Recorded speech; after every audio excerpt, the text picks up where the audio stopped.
आज मान्यवर केंद्र मंत्री श्रीयुक्त धर्मेंद्र प्रधान भंजनगर अंचल गस्त करथिले एवं से तांकर वक्तव्य कहते जे भंजनगर अंचल रे जलाभाव रही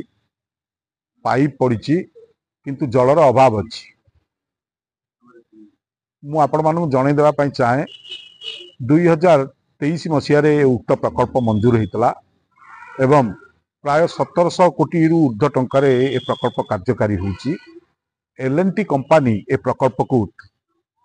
कार्यकर्ता भावे कार्य करुचंती एवं महानदी पानी आसीबो गंजाम जिल्लार 11टी ब्लॉक को पानीय जल जोगई दिया दिबो एथिरे व्यवस्था रही। वर्तमान सरकार परिवर्तन घटी से कार्य आगे चली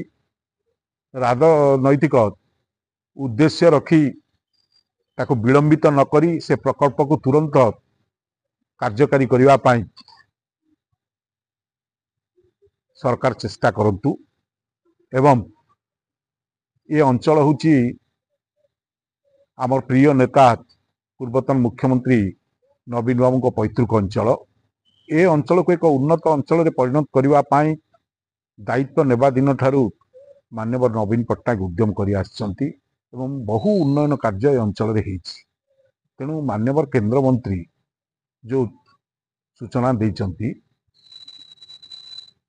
से राजनैतिक उद्देश्य प्रणोदित।